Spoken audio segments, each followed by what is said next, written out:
राधे राधे दोस्तों, कैसे हो आप सभी। तो आशा करते हैं आप सभी अच्छे होंगे और हम भी अच्छे हैं और आप लोगों का हमारे चैनल पे हार्दिक स्वागत है।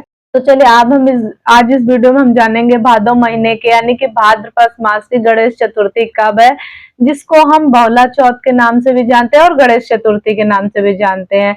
तो जो कुंवारी कन्याएं हैं वो इस व्रत को किस विधि से करेंगी, गणेश चतुर्थी का व्रत, और जो माताएं संतान के लिए यह व्रत कर रही तो वह किस विधि से इस व्रत को करेंगी। तो सभी पूरी संपूर्ण जानकारी आपको इस एक ही वीडियो में प्राप्त होगी। नहाय खाए से लेकर के पारण तक के संपूर्ण नियम आपको इस एक ही वीडियो में बताएंगे।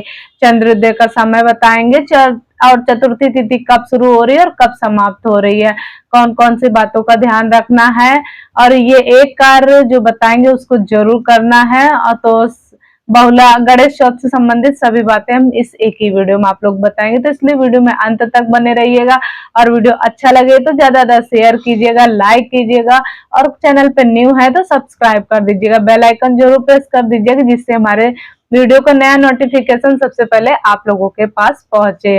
तो चलिए वीडियो को शुरू करते हैं।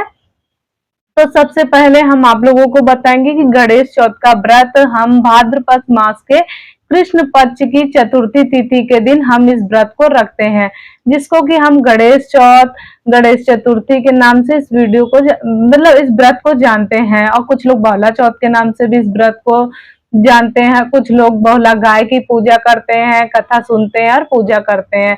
तो सबसे पहले हम आप लोगों को बता दें कि कुछ लोग जैसे माघ चौथ वाला व्रत करते हैं, कुछ लोग भादो वाला नहीं करते हैं, लेकिन कहीं कहीं पे भादो वाला भी करते हैं, दोनों व्रत करते हैं, कहीं पे एक करते हैं तो कहीं पे दोनों व्रत करते हैं।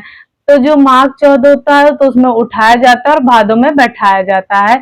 इस प्रकार से ये जो व्रत है तो इस प्रकार से किया जाता है। तो अगर आप लोग भादव के चौथ का व्रत करते हैं तो कुछ लोग एक करते हैं और कुछ लोग दोनों करते हैं। कुछ लोग तिल चौथ का करते हैं, तो हम लोग तिल चौथ का करते हैं, भादो वाला नहीं करते हैं। तो जो लोग जो है तो गणेश चौथ का महिलाएं व्रत रख रही हैं तो पहले हम उनके लिए आप लोगों को बताएंगे। तो इस साल 2025 में यह व्रत हम रखेंगे 12 अगस्त को, दिन पड़ेगा मंगलवार। तो मंगलवार के दिन इस व्रत को रखा जाएगा और जो कुंवारी कन्याएं हैं तो वो भी इस व्रत को रख सकती हैं और माताएं तो रखती हैं। और संतान की दीर्घायु के लिए, अच्छे स्वास्थ्य के लिए, उनकी तरक्की के लिए गणेश जी की पूजा पाठ करती हैं। तो यह व्रत जो होती है 12-14 घंटे का ही होता है, 24 घंटे का नहीं होता है, और निर्जला ही रखा जाता है। 12 घंटे 14 घंटे निर्जला रखा जाता है। उसके बाद चंद्रदेव को अर्घ दिया जाता है। उसके बाद में व्रत खोला जाता है। एक दिन पहले नहाय खाए किया जाता है, जो कि हम लोगों को सोमवार को करना है, 11 अगस्त को करना है, नहाय खाए करना है। तो नहाय खाए में यही नियम है कि शुद्ध सात्विक भोजन करना चाहिए, ब्रह्मचर्य का पालन करना चाहिए और लहसुन प्याज का त्याग कर देना चाहिए। बाल वगैरह मतलब सोमवार को ही धो लें, एक दिन पहले धुल लेना चाहिए और बाल धुलने के बाद में शुद्ध सात्विक भोजन करना चाहिए। और अगले दिन 12 अगस्त दिन मंगलवार को हमको व्रत रखना है। साथ में बजरंगबली बाबा का भी दिन है, हनुमान जी का दिन है। तो स्नान करने के बाद में साफ स्वच्छ वस्त्र धारण करेंगे और अपने घर में साधारण विधि से हम जैसे रोज की पूजा करते हैं तो उसी प्रकार से पूजा कर लेंगे। और संकल्प भी ले सकते हैं जल पुष्प और अक्षत के साथ में। और फिर जो शाम को फिर पूजा होती है तो वो पूजा करते हैं, तो इसकी पूजा शाम को होती है। तो बाकी चौथ व्रत की पूजा शाम को ही करी जाती है, लेकिन आप लोग अपना देख लीजिएगा। कुछ लोग चौकी लगा करके करते हैं और कुछ लोग अपने घर के मंदिर में या पूजा करते, तो जैसा आप यहाँ होता हो तो उस तरीके से आप कर लीजिएगा। और विधि विधान से गणेश जी की पूजा की जाती है, साथ में गौरी जी भी रखी जाती हैं। जोड़े में ही पूजा करी जाती है, अकेले नहीं करी जाती, इसीलिए गौरी जी जरूर रख लीजिए। आप सुपारी की भी गौरी जी बना सकते हैं।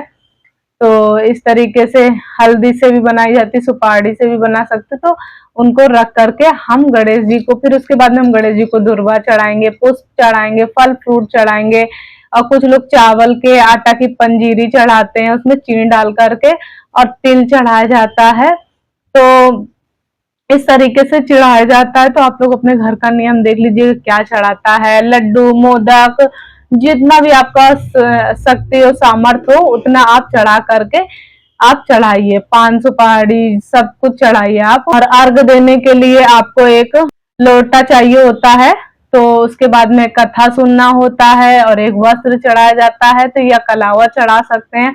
और कलावा चढ़ा करके भगवान से बच्चे को बोले कि सबसे पहले पूजा पाठ संपन्न हो, कथा सुन ले, आरती वगैरह कर लेते हैं, तो फिर बच्चे को बोलिए कि प्रणाम कर लें, उनको तिलक लगा दीजिए अपने बच्चे को, जो भी आपके बेटा बेटी जो भी है, तो सबको आपको तिलक लगा देना है। और रक्षा सूत्र यानी कि कलावा जरूर बांधेंगे अपने सभी संतान को, जो बेटा बेटी जो भी है सबको। ऐसा नहीं है कि बेटा है तो उसी को ही बांधना है, बेटी है तो उसको भी बांधना है। और यही कामना करनी है कि हमारे बच्चे दीर्घायु रहे, आरोग्य रहे और खूब कामयाब हो, अपने काम में सफलता मिले उनको। और उनको बच्चे को भी प्रणाम करवा लीजिए और वहीं पर बैठ करके हम कथा सुन करके चंद्र देवता को अर्घ देंगे। चंद्रोदय का समय भी हम आप लोगों को बताएंगे और जा करके बच्चे के हाथ से अर्घ दिलाएं, या बच्चे के पिताजी यानी पापा हैं तो उनसे भी हम चंद्रदेव को अर्घ दिलवा सकते हैं। बच्चे किससे दिलवाए तो सबसे बेहतर है, मान लीजिए अगर बच्चे बाहर रह रहे कहीं और है तो उनके पापा से दिलवा सकते हैं, बेटा हो बेटी हो उनसे हो तो अपने बेटा बेटी से ही दिलवाएं। उसके बाद में चंद्रदेव को अर्घ दे करके फिर अपना जल ग्रहण कीजिए, फलाहार कीजिए। और जो ये जो व्रत होता है तो इसमें भोजन नहीं किया जाता है, अन्न नहीं खाया जाता है। इसमें भगवान जी को लड्डू वगैरह हम चढ़ा सकते हैं, तो वो प्रसाद को हम बांट सकते हैं, बच्चों को दे सकते हैं। लेकिन हमको जो व्रत करा है हमने ना, तो हमको सिर्फ फलाहार करना है। जो फलाहार साबूदाना हुआ और सेब केला जो भी आप खाना चाहे वो खा सकते हैं, लेकिन फलाहार। अगले दिन चौकी वगैरह हटा दें और उसके अगले दिन फिर उठ करके पूजा पाठ कर लीजिए। और जो भी भगवान ने आपको दिया है तो आप उससे पारण कर लीजिए। आप चाहे तो कुछ भी बना करके आप उससे पारण कर सकते हैं, चाहे लहसुन प्याज वाला हो, जो भी आपको बनाना तो आप उससे पारण कर सकते हैं। ऐसा कोई नियम नहीं है कि इसमें लहसुन प्याज नहीं खाना है पारण में। तो अब हम बताते हैं कि कन्याओं को, जो कुमारी कन्याएं जो है तो वो व्रत रखती हैं, बहुला चौथ का भाई के लिए रखती हैं अपने। तो ये व्रत जो अगर कन्या रखती तो भाई के लिए रखती, तो वो क्या करती, पूरा दिन निर्जला व्रत रखती है अपने भाई के लिए। और शाम को संध्या होने से पहले, सूर्य अस्त होने से पहले अपना जो होता है मुख होता है उसको कुछ मीठा खा करके जूठा कर लेती सूर्यास्त से पहले। आटा की बने सिवैया और पूड़ी खा सकते हैं, दही पूड़ी खा सकते हैं, दूध पूड़ी खा सकते हैं, दूध पी सकते हैं, मिठाई खा सकते हैं। तो मीठा जरूर खा लेना है, क्योंकि आपको चंद्र देवता का अर्घ देने का नियम नहीं है। जो कन्याएं हैं वो इसी विधि से व्रत रखती हैं। बाकी आप लोगों के यहाँ जैसा होता तो जरूर कमेंट करिएगा, बताइएगा। और कथा वगैरह गणेश चौथ की सुन लीजिएगा, पढ़ लीजिएगा। अगर आपको पढ़ना तो पढ़ लीजिएगा, सुनना हो तो सुन लीजिएगा। और दक्षिणा वगैरह गणेश जी को चढ़ाइएगा। और कन्याएं भी गणेश जी की पूजा करती हैं, तो कन्याएं भी गणेश जी की पूजा करें, गाय की पूजा करें। तो ये दोनों लोगों के लिए पूजा हो गई कि कन्याओं को कैसे करना है और महिलाओं को कैसे करना है। अब हम आप लोगों को बताते हैं चंद्रोदय का समय क्या है, चतुर्थी तिथि कब से प्रारंभ हो रही है और कब समाप्त हो रही है, और पूजा का शुभ मुहूर्त क्या है। तो सबसे पहले हम आप लोगों को बताएंगे कि बहुला चौथ का व्रत हम 12 अगस्त को रखेंगे, दिन रहेगा मंगलवार। तो मंगलवार के दिन इस व्रत को रखा जाएगा। और चतुर्थी तिथि प्रारंभ हो रही है 12 अगस्त को सुबह में 8:40 पर, और चतुर्थी तिथि समाप्त हो रही है 13 अगस्त को सुबह 6:35 पर। तो ऐसे में हम 12 अगस्त को व्रत रखेंगे।